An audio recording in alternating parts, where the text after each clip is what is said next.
Hello నేను విశేషరావు. శ్రీకాకుళం నుంచి కడప దాకా అతుల్ సింగ్ టెర్రర్ మొదలైంది. ఏంటి ఈ టెర్రర్? అతుల్ సింగ్ అంటే ఎందుకు ఇంత భయపడుతూ ఉన్నారు? అవినీతి అధికారులు ఇప్పుడు నిద్రపోయినటువంటి రాత్రులు గడుపుతూ ఉన్నారు. ఒకే ఒక్క రోజు అతుల్ సింగ్ ఇచ్చినటువంటి ఒకే ఒక జర్కికి రిజిస్ట్రేషన్ ఆఫీసుల్లో జరుగుతున్నటువంటి అవినీతి మీద మూకుమ్మడి దాడులు చేశారు ఏసీబీ, ఆంధ్రప్రదేశ్ ఏసీబీ. ఆ ఏసీబీకి డైరెక్టర్ అతుల్ సింగ్. ఆయన ఆధ్వర్యంలో అనేక రిజిస్ట్రేషన్ ఆఫీసుల మీద దాడులు చేస్తే రిజిస్ట్రార్లు కొంతమంది అవినీతి డబ్బు బయటపడింది. రిజిస్ట్రార్లకు సహకరిస్తున్నటువంటి రైటర్స్కి సంబంధించినటువంటి డబ్బు బయటపడింది. అక్కడ ఉన్నటువంటి ప్రైవేటు వ్యక్తులు, బ్రోకర్లు ఎవరైతే ఉన్నారో వాళ్ళని ఐడెంటిఫై చేసి వాళ్ళ ఆస్తుల మీద కూడా, వాళ్ళ ఇళ్ల మీద కూడా తనిఖీలు చేశారు. దీంతో కేజీల కొద్ది బంగారం, కట్టల కొద్ది డబ్బులు బయటపడ్డాయి. ఇవాళ ఆంధ్రప్రదేశ్లో ఏసీబీ రైడ్స్ ఒకే రోజు జరిగితే ప్రతి నోటా వినిపిస్తూ ఉంది. అధికారుల గుండెల్లో రైళ్లు పరిగెత్తుతున్నాయి. అవినీతి పెచ్చరిల్లింది అనేది ఆంధ్రప్రదేశ్లో ఏ సగటు పౌరుడిని అడిగినా కానీ చెప్తారు. ఇప్పుడు రిజిస్ట్రేషన్ ఆఫీసుల మీదనే ఏసీబీ దాడులు జరిగాయి. రాబోయేటువంటి రోజుల్లో ఆంధ్రప్రదేశ్లో ఉండేటువంటి రెవెన్యూ శాఖ మీద ఎంఆర్ఓ ఆఫీస్ దగ్గర నుంచి ఆర్డీఓ ఆఫీస్ దాకా ఏసీబీ వాళ్ళు రైడ్ చేస్తే అక్కడ జరుగుతూ ఉన్నటువంటి అవినీతి కార్యక్రమాలు బయటపడే అవకాశం ఉంది. అందుకే అతుల్ సింగ్ తీసుకున్నటువంటి నిర్ణయం ఇప్పుడు ఆంధ్రప్రదేశ్లో హాట్ టాపిక్గా మారింది. అసలు ఏసీబీ ఉన్నదే అవినీతి అధికారుల భరతం పెట్టడానికి. కానీ ఈ మధ్యకాలంలో అసలు ఏసీబీ ఉందా లేదా, అవినీతి పెచ్చరిల్లిపోతుంది. సాక్షాత్తు ముఖ్యమంత్రి చంద్రబాబు నాయుడు గారే రెవెన్యూ శాఖ గాడి తెప్పింది, అవినీతి మయమైపోయిందని చెప్పి వ్యాఖ్యానిస్తున్నప్పటికీ కూడా ఏసీబీ నిమ్మకు నీరెత్తినట్లుంది. రిజిస్ట్రేషన్ కార్యాలయాల్లో స్టాంపు డ్యూటీకి పర్సంటేజ్ కట్టి లంచాలు వసూలు చేస్తున్నారు. ఏ రాష్ట్రంలో కూడా ఈ స్థాయిలో అవినీతి లేదు. ఏ రాష్ట్రంలో లేదు. ఈవెన్ తెలంగాణలో కూడా లేదు. తెలంగాణలో రిజిస్ట్రేషన్ ఆఫీసులో ఏదో త్రొలమో పొలమో ఇస్తే తీసుకుంటారు కాదనకుండా. కానీ ఆంధ్రప్రదేశ్లో అలా కాదు. రిజిస్ట్రేషన్ వాల్యూకి 1%, 2% లెక్క కట్టి ముక్కు పిండి వసూలు చేస్తున్నారు. ఇంతకన్నా దారుణమైనటువంటి దిగజారుడుతనము లేదంటే ఇంతకన్నా దారుణమైనటువంటి అవినీతి మరొకటి ఉండదు. అవినీతి అధికారులు గుండెల్లో రైలు పరిగెత్తేలా ఇప్పుడు ఏసీబీ అధికారులు ముందుకు కదులుతున్నారు. అసలు ఇదే ముందు నుంచి కనుక చేస్తే ఈ అవినీతి కూరలు చాచదు. అవినీతి అధికారులకు కొమ్ములు రావు. కేవలం ఉద్యోగస్తులే కాదు, కాంట్రాక్టులు, ప్రైవేటుగా కొంతమంది బ్రోకర్ల అవతారం ఎత్తి ఆఫీసర్స్కి బ్రోకర్లుగా వ్యవహరిస్తున్నారు. కొంతమంది ప్రైవేట్ వ్యక్తుల్ని, బంధువుల్ని పెట్టుకొని దందాలు నిర్వహిస్తున్నారు రిజిస్ట్రేషన్ ఆఫీసుల్లో, అలాగే రెవెన్యూ ఆఫీసుల్లో. అంత దౌర్భాగ్య స్థితికి ప్రభుత్వ కార్యాలయాలను తీసుకెళ్ళిపోయారు కొంతమంది ఉద్యోగస్తులు, అలాగే కొంతమంది పొలిటీషియన్స్ కూడా. కొంతమంది పొలిటీషియన్స్ దగ్గర ఉండేటువంటి పిఏలు కానీ, కొంతమంది ఓఎస్టీలు కానీ చేస్తున్నటువంటి దందాలను గమనిస్తూ ఉంటే, ఆ దందాల గురించి మాట్లాడుకుంటూ ఉంటే, ఆ మాటలను వింటేనే ఇంత దారుణంగా ఉందా ఆంధ్రప్రదేశ్లో అవినీతి అనేటువంటి అభిప్రాయం కలుగుతుంది. అందుకే ఇప్పుడు అతుల్ సింగ్ తన అమ్ముల పొదుల నుంచి ఏసీబీ కత్తిని బయటికి తీశాడు. దీంతో ఉద్యోగుల్లో టెర్రరైజ్ బయలుదేరింది. అంటే భయపడుతున్నటువంటి పరిస్థితి. ఎందుకంటే 100కి 80 మంది ఉద్యోగులు అవినీతి పరులు ఉన్నారు. 100కి 80 మంది అవినీతి పరులు ఉన్నారు. ఎటువైపు నుంచి ఏసీబీ వాళ్ళు వస్తారో హడలిపోతున్నటువంటి పరిస్థితి ఒకే ఒక్క రోజు రైడ్స్ చేస్తేనే నెలకొంది. రోజు రైడ్స్ చేస్తే పరిస్థితి ఏంటి? అందుకే ప్రజలు అప్రమత్తంగా ఉండాలి. ఏసీబీ అధికారుల ఫోన్ నెంబర్లు తీసుకోవాలి. రీజన్ వైజ్ ఏసీబీ అధికారులు ఫోన్ నెంబర్లు తీసుకొని ఆ ఫోన్ నెంబర్కి సమాచారం ఇచ్చి ఎవరైతే లంచాలు అడుగుతున్నారో వాళ్ళకి సంబంధించిన ఇన్ఫర్మేషన్ ఇచ్చి ఏసీబీ అధికారులకు కనుక అండగా నిలబడితే ఏసీబీ రైడ్ చేస్తుంది. అవినీతి పరులైన ఉద్యోగుల భరతం పట్టేటువంటి అవకాశం ఉంది.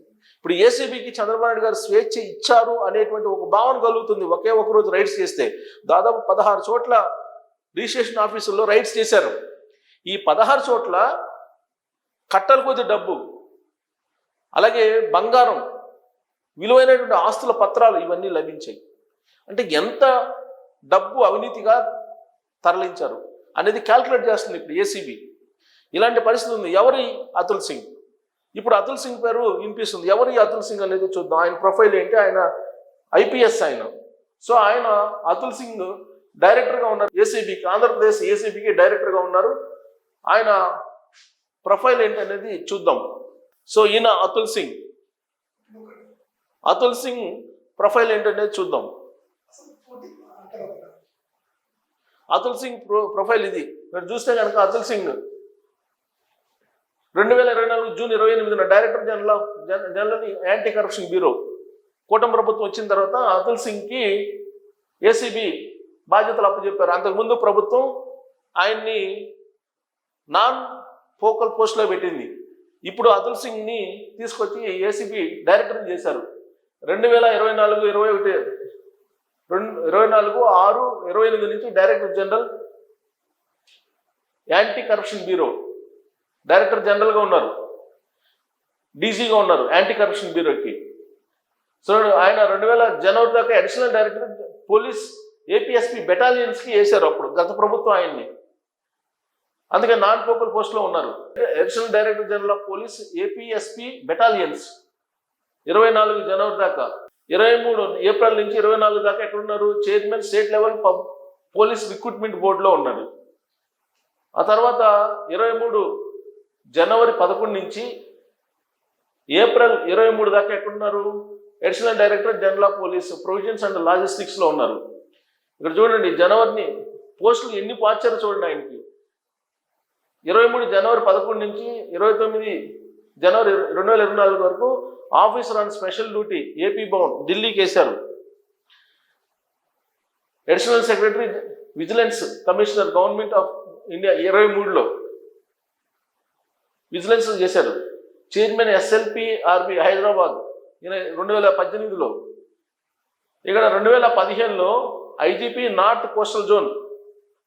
ఇక్కడ ఒక చంద్రబాబు నాయుడు గారు ఫస్ట్ టైం సీఎం అయినప్పుడు విడిపోయిన ఆంధ్రప్రదేశ్కి అప్పుడు ఆయన నార్త్ కోస్టల్ జోన్కి ఐజీపీగా ఉన్నారు. 2014లో director SCRB Hyderabad, additional director ఏసీబీకి ఇక్కడ పనిచేశారు. 2013లో పనిచేశారు. అప్పుడు ఉమ్మడి ఆంధ్రప్రదేశ్ ఉన్నప్పుడు ఏసీబీ అడిషనల్ డైరెక్టర్గా పనిచేశారు. 2011లో లా అండ్ ఆర్డర్ సైబరాబాద్కి పనిచేశారు సిపిగా, జాయింట్ సిపిగా. డిఐజీ రైల్వేస్ చేశారు. సో ఆయన కాంగ్రెస్ గవర్నమెంట్లో కానీ వైఎస్ఆర్ కాంగ్రెస్ పార్టీ గవర్నమెంట్లో కానీ మీరు గమనిస్తే కనుక నాన్ ఫోకల్ పోస్టులో ఉన్నారు. ఇది రాజశేఖర రెడ్డి గారి టైంలో కానీ జగన్మోహన్ రెడ్డి గారి టైంలో కానీ. ఇప్పుడు ఈ ప్రభుత్వం వచ్చిన తర్వాత, కూటమి ప్రభుత్వం వచ్చిన తర్వాత ఆయన్ని ఇప్పుడు ఇంపార్టెంట్ పోస్టుకు తీసుకొచ్చారు. ఏసీబీ డీజీగా చేశారు. ఇప్పుడు ఆయన రైట్స్ చేసి ఒకే ఒక రోజు రిజిస్ట్రేషన్ ఆఫీసుల మీద జరుగుతున్నటువంటి అవినీతి దందా మీద యుద్ధాన్ని మోపాడు. ఇది న్యూస్ చూడండి. కట్ల కొద్ది డబ్బులు ఎట్టబడ్డాయి. విజయనగరం జిల్లా భోగాపురంలో, అక్కడి నుంచి మొదలుపెట్టారు. భోగాపురం నుంచి, భోగాపురంలో ఆలేటి కనకరాజు నివాసంలో స్వాధీనం చేసుకున్న నగదు, బంగారు, వెండి, ఆస్తి పత్రాలు. ఇప్పుడు అవినీతి పరులు డబ్బుని ఎక్కువగా పెట్టడం బంగారం, వెండి కొనుగోలు చేస్తున్నారు. కొత్త ట్రెండ్ ఇది. ఎందుకనంటే ఒకవేళ 500 రూపాయల నోట్లు రద్దు చేస్తారని ఇళ్లలోనూ నోట్ల కట్టలు. సబ్ రిజిస్ట్రార్లు సిబ్బంది నివాసాల్లో ఏసీబీ దూడాలు. రాష్ట్ర వ్యాప్తంగా సబ్ రిజిస్ట్రార్ల కార్యాలయంలో అవినీతి అక్రమాలకు చెక్ పెట్టేందుకు అవినీతి నిరోధక శాఖ వరుస దాడులు నిర్వహిస్తుంది. నవంబర్ మొదటి వారంలో పలు చోట్ల ఆకస్మిక తనిఖీలు చేపట్టి పలు అక్రమాల ఉల్లంఘనలను గుర్తించిన ఏసీబీ అధికారులు మంగళవారం ఏకకాలంలో పలు చోట్ల సోదాలు చేపట్టారు. గతంలో జరిగిన దాడుల్లో లభించిన ఆధారాల మేరకు అనుమానం ఉన్న సబ్ రిజిస్ట్రార్ల నివాసాల్లో తనిఖీలు నిర్వహించారు. డైరెక్ట్గా సబ్ రిజిస్ట్రార్ నివాసాలకు వెళ్లారు.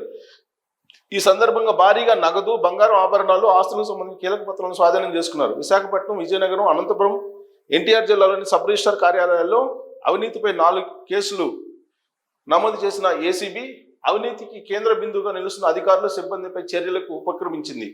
విశాఖ జగదాంబ సెంటర్ రిజిస్ట్రేషన్ కార్యాలయం సిబ్బందిపై వచ్చిన అవినీతి ఆరోపణలు, తనిఖీల్లో లభించిన ఆధారాల మేరకు joint sub registrar Mohan Rao నివాసంతో పాటు సిబ్బంది ఇళ్లలో ఉదయం నుంచి అధికారులు సోదాలు నిర్వహించారు. రామ్నగర్ శారదా టవర్స్లోని మోహన్ రావు నివాసంలో ఆదాయానికి మించి ఆస్తులకు సంబంధించిన పత్రాలు గుర్తించినట్టు అధికారులు ప్రకటించారు. నగదు, బంగారు ఆభరణాలు, వాహనాలు వీటిని స్వాధీనం చేసుకున్నామని తెలిపారు. Junior assistant Sudharani, attender Anand Kumar ఇళ్లలో చెరో కోటి విలువైనట్టు ఆస్తులు గుర్తించామని, వాటిపై విచారణ జరుగుతుందని. విజయనగరం SVN నగరంలో ఉంటున్న భోగాపురం సబ్ రిజిస్టర్ పాండిపల్లి రామకృష్ణ ఇంట్లో జరిపిన తనిఖీల్లో పలు కీలక డాక్యుమెంట్లు, బ్యాంకు లావాదేవీల పత్రాలతో పాటు నివాసంలో